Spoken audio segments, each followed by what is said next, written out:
Hello, magical friends. I have just pulled out this little notebook that I was doing some stamp testing in because I wanted to share with you a couple of the ways that I protect my writing in my journals from prying eyes. So there's a lot of things that go in my journals that I don't care if anyone sees it. It's like poetry or song lyrics or whatever, and I put my songs out there anyway, or it's just like notes about stuff I did, and that's fine, and I'll just write that any old way. And then there's some other things when I'm writing about stuff that's very like emotionally sensitive or close to my heart, or about like magical practices that I don't necessarily want to share. But I still want to be able to like share my journal with people. I love my journal. I consider it a work of art, not this one.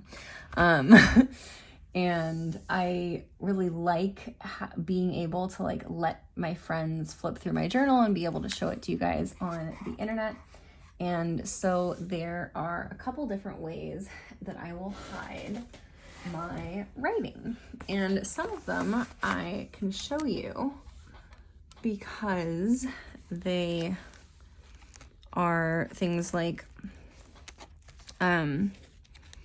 tucking it away, basically. So if let's find an example here. So one of the ways that I will protect my writing from prying eyes, if I have a lot to say and I really want to get it all out, I'll type it up and then just fold it and tuck it in a pocket. And then just like, if I'm letting somebody go through my journal, like I'm there, and I'll just be like, don't skip that, right? But they're not going to like see anything on accident. They would have to like intentionally go against my wishes, and my friends respect my boundaries. So I don't have friends that will do that. So that's the easiest one, is to like do your journaling in private and then fold it up and tuck it away.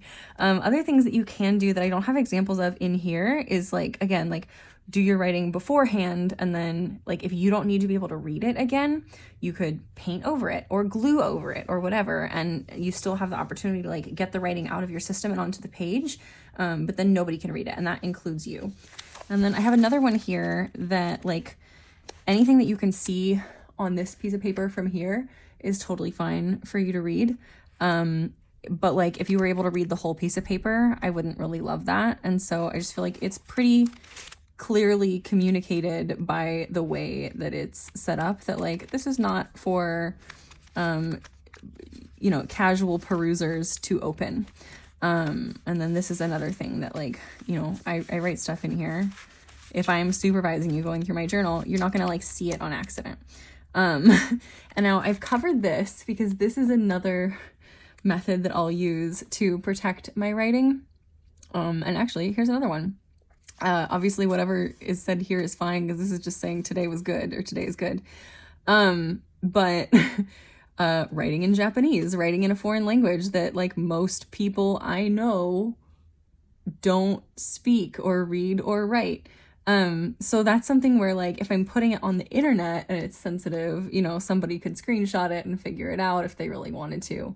And so like I don't care if you see that, but like I'm not going to show you this, but I will take you out of my journal and show you what that is. So what I've done there, which would be very easy for you to decode if you had a screenshot of it, which is why I blurred it out when I did my flip through of that journal, where I like skipped those frames or whatever.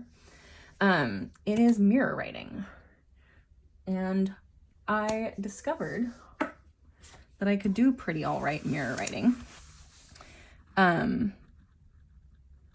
When I used to like write messages on like the foggy shower door or whatever, so that or like windows or whatever, so they could be read from outside. And I was like, hold on, if I can do this like slowly, mindfully on the window with my finger big, probably I can do this on paper. And if you've never done this before, this might take a little bit of practice. And my backwards handwriting is not as good as my forwards handwriting, but I can read it.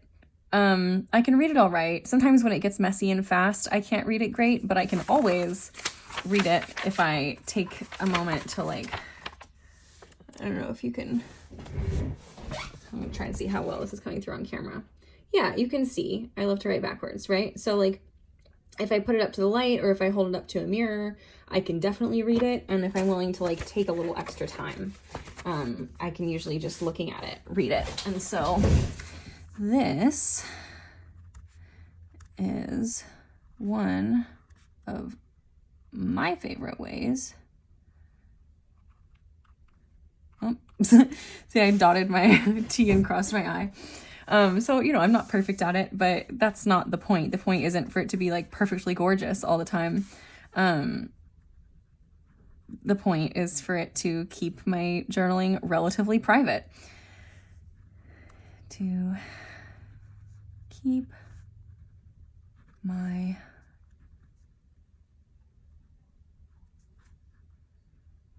journaling. And this might actually, like, if you're left-handed, you might actually like this better than writing forwards. I'm right-handed, and so definitely I find that when I'm doing mirror writing, I'm experiencing sympathy for left-handed people and the struggles that they have writing.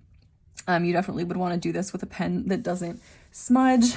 So yeah, here you can see now. This is one of my favorite ways to keep my journaling private. So there's that, which again, like pretty much anyone who got your journal alone would be able to decode or read any of these methods. But if you're just letting people, or if like somebody had a screenshot or whatever, they could have it for sure. But like if you're just like showing your journal to your friends and family in passing, this is going to do a pretty good job of keeping it private. And that is pretty true for all of these methods that I'm going to share. And that's good enough for me. So the other one that I love, and this is a particularly witchy one, if you are fluent in a magical code or language or writing system, you can use that. And I made a point of becoming pretty fluent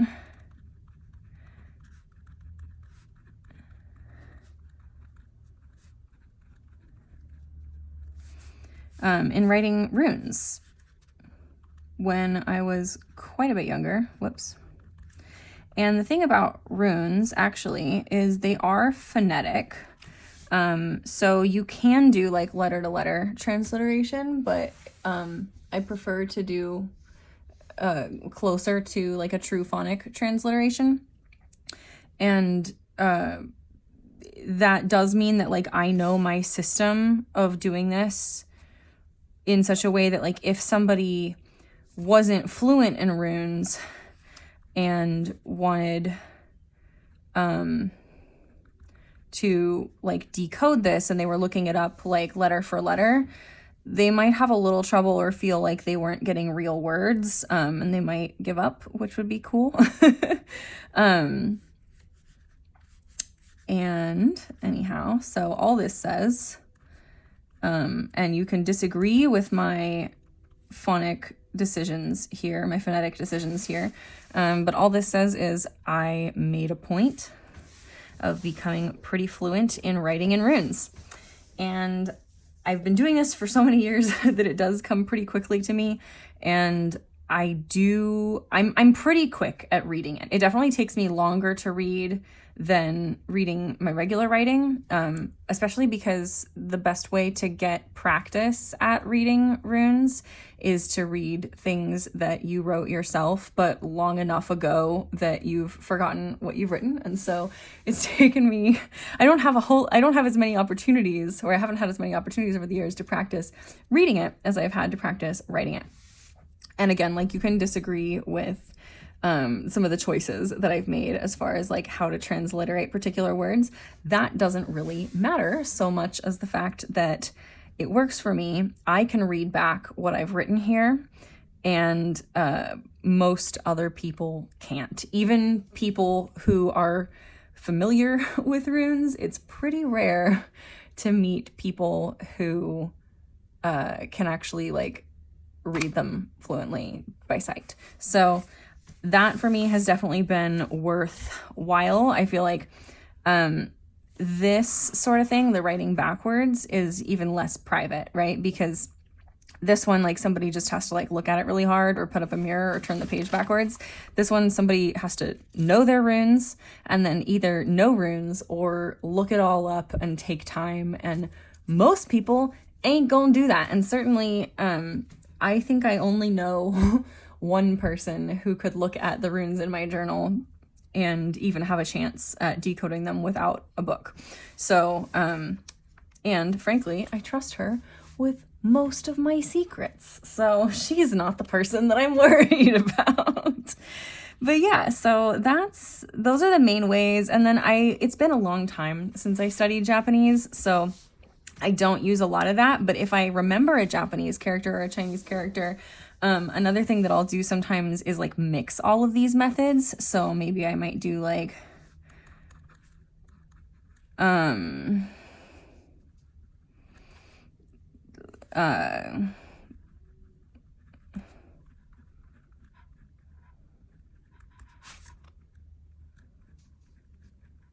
so like this just says today I was going to the store, but the today is in Japanese, the I was going are all each individually in mirror writing, and then to the store is in runes. So if I really wanted to keep it private, I could use a mixture of those things, or also sometimes like certain runes can refer to specific concepts. So I'll just use a rune or a symbol for that idea. Or like if I'm writing about tea, I might use the Chinese character for tea. Or if I'm writing about magic, I might just use Ansus. If I'm writing about joy, I might just use Wunyo. If I want to use the word harvest, I might just use Yera. Or if I want to write the word wish, I might just use Wunyo. Or ice, I might just use Isa. So there's all sorts of things that you can do to make it harder for other people to decode. And also that's another thing, is like when you're doing this, when your writing is magical at all, like if there's any sort of magical intent into your writing, I do believe that like the more effort, energy, intention, and attention that you're putting into the creation process, which includes the writing out process, the more magic is going into it, right? Attention, I don't know, did I just say attention twice, or was one of those intention? One of them was supposed to be intention. And effort and energy and emotion, like when you're putting those things into something, that is a form of magic. That is a part of magic. And so I do think that like making the writing process a little more complicated can be a powerful thing. However, I don't like to make it so complicated that I can't personally read it back afterwards. So, and that's another thing, is you may have your own symbol dictionary or like symbol list of symbols and meanings and things. I don't have very many. I guess there's like some other ones. They're not like my personal ones, but there are other symbols that I'll use. Like I'll use the therefore symbol from Logic. I'll use delta for change sometimes. So things that I've borrowed from like physics or math or whatever. Yeah. And then, yeah, that's really all I can think of right now. But these are some of my favorite ways to keep my writing a little more private and also add a little extra magic. And I hope that you have a wonderful